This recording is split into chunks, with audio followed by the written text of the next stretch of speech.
Hi dears, 7th സ്റ്റാൻഡേർഡിലേക്ക് എല്ലാവർക്കും സ്വാഗതം. നമ്മൾക്ക് ഇന്ന് 7th സ്റ്റാൻഡേർഡിലെ ഹിന്ദി അതാണ് ഇന്ന് എടുക്കാനായിട്ട് പോകുന്നത്. എല്ലാവരും ആകാംക്ഷയോടെ കാത്തിരിക്കുകയാണല്ലേ? എന്നാൽ നമുക്ക് തുടങ്ങാം.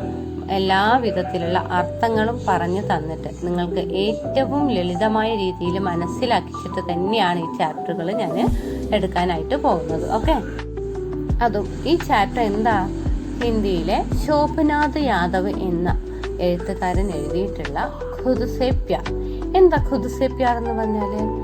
അതായത് ഖുദ് സേ പ്യാർ എന്ന് പറഞ്ഞാൽ സെൽഫ് ലവ്, അതായത് നമ്മൾ നമ്മളെ തന്നെ സ്നേഹിക്കുക എന്നാണ് അതുകൊണ്ട് അർത്ഥമാക്കുന്നത്. മനസ്സിലായോ? സൂരജ് അപ്നി ആഗ് സേ ഇത്നാ പ്യാർ കരേഗി വഹ് ദേ സകേ ആഗ് ദുനിയാ കോ ഭി. അതായത് ഈ വരികളുടെ അർത്ഥം എന്താ?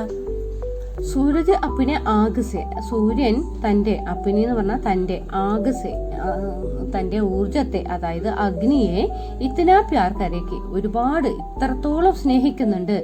വഹ്ദേസക്കെ ആഗ്, അതുകൊണ്ടാണ് അതിനെ, അതായത് അതിന്റെ ചൂടിനെ ഒരുപാടായിട്ട് സ്നേഹിക്കുന്നത് കൊണ്ടാണ് അതെന്ത് ചെയ്യുന്നത്? വഹ്ദേസക്കെ ആഗ്, അത് ലോകത്തിന് വേണ്ടി നൽകുന്നത്. ദുനിയാ കോബി, അതായത് ലോകത്തിന് വേണ്ടിയിട്ട് തന്റെ ചൂട് നൽകുന്നത് എന്നാണ് പറയുന്നത്. नेक्स्ट वन, दरख्त अपने फूलों से इतना प्यार करेगी वह दे सके फूल दुनिया को भी. ദരക്ത് അപ്പിനെ ഫൂലോം സേ ഇത്തിന പ്യാർ കരേക്ക്, അതായത് ദരക്ത് എന്ന് പറഞ്ഞാല് വൃക്ഷം എന്നാണ് അതുകൊണ്ട് ഉദ്ദേശിക്കുന്നത് കേട്ടോ. അപ്പിനെ തന്റെ, ഫൂലോം സേ, ഫൂലോം എന്ന് പറഞ്ഞാൽ പൂക്കൾ, തന്റെ പൂക്കളെ ഒരുപാട് ഇത്തന പ്യാർ കരേക്ക് ഇത്രത്തോളം സ്നേഹിക്കുന്നുണ്ട്. വഹദേ സക്കെ ഫൂൽ, അതുകൊണ്ടാണ് അതിനെ എന്ത് ചെയ്യാൻ പറ്റുന്നത്? വഹദേ സക്കെ ഫൂൽ ദുനിയാ കോ ഭി, ലോകത്തിന് വേണ്ടിയിട്ട് അതിന്റെ പൂക്കളെല്ലാം നൽകാനായിട്ട് കഴിയുന്നത് എന്നാണ് പറയുന്നത്. ദുനിയ എന്ന് പറഞ്ഞാൽ എന്താ? ലോകം എന്നാണ് കേട്ടോ. ബാദൽ അപ്നെ ജൽ സേ ഇത്തിനാ പ്യാർ കരേഗി വഹ് ദേ സകേ ജൽ ദുനിയാ കോ ഭി.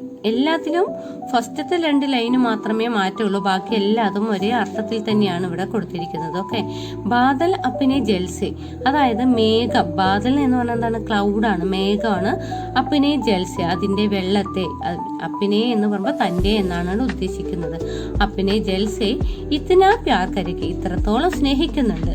വഹദേ സക്കേ ജൽ ദുനിയാ കോ ഭി, അത് കാരണം കൊണ്ടാണ് അതിനും ഭൂമിക്ക് വേണ്ടിയിട്ട്, ദുനിയാക്ക് വേണ്ടിയിട്ട്, ലോകത്തിന് വേണ്ടിയിട്ട് വഹദേ സക്കേ ജൽ, അതിന്റെ വെള്ളത്തെ നൽകാനായിട്ട് കഴിയുന്നത് എന്നാണ് ഇവിടെ ബാദൽ പറയുന്നത്. മനസ്സിലായോ?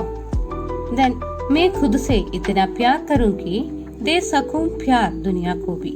അതായത് മേ ഖുദ് സേ, ഞാൻ, ഖുദ് സേ സ്വയം, ഇത്തന പ്യാർ കരൂക്കി, ഇത്രത്തോളം എന്നെ സ്നേഹിക്കുന്നുണ്ട്.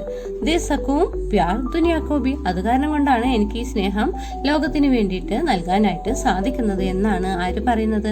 കവി പറയുന്നത്. ഓക്കെ, ഇനി നമുക്ക് ഈ കവിത എഴുതിയ ശോഭനാഥ് യാദവിനെ കുറിച്ചിട്ടൊന്ന് നോക്കിയാലോ. ശോഭനാഥ് യാദവ് കാ ജന്മ Uttar Pradesh may ഹുവാ.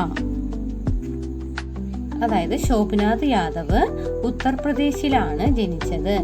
Then way ലേഖക് our സമ്പാദക് ഹേ, അതായത് അദ്ദേഹം, വേ എന്നുകൊണ്ട് ഉദ്ദേശിക്കുന്നത് ആരെയാണോ നമ്മളിവിടെ പറയുന്നത് അതാണ് ഉദ്ദേശിക്കുന്നത് കേട്ടോ. വേ ലേഖക്, ലേഖക് എന്ന് പറഞ്ഞാൽ എന്താണ്? എഴുത്തുകാരൻ എന്നാണ് കേട്ടോ. വേ ലേഖക് ഔർ സമ്പാദക് ഹേ എന്ന് പറഞ്ഞാൽ ആരാ? എഡിറ്റർ കൂടിയാണ് അദ്ദേഹം എന്നാണ് ഇവിടെ പറയുന്നത്. ഓക്കെ, ദരക്തോ മേ സൂരജ് ഭസ്മാസുർ കി ഭൂമിക നരക് ഗാഥ ആദി ഉൻകി രചനായി. അതായത് ദരക്തോ മേ സൂരജ്, ഭസ്മാസുർ കി ഭൂമിക, നരക് ഗാഥ, ഇതെല്ലാം, ആദി എന്ന് പറഞ്ഞാൽ ഇതെല്ലാം, ഉൻകി അദ്ദേഹത്തിന്റെ, രചനായ ഹേ അദ്ദേഹത്തിന്റെ രചനകളാണ് എന്നാണ് പറയുന്നത്. ഓക്കെ, അപ്പൊ നമ്മൾ കവിയെക്കുറിച്ചും കവിതയെക്കുറിച്ചും നന്നായിട്ട് മനസ്സിലായിട്ടുണ്ടാകും എന്ന് ഞാൻ വിചാരിക്കുന്നു. അപ്പോൾ നിങ്ങൾ എല്ലാവരും ഇതെല്ലാം കേട്ടിട്ട് ഈ കവിത നന്നായി പഠിക്കുക കേട്ടോ. ഇനി നമുക്ക് അടുത്ത ക്ലാസ്സിൽ കാണാം.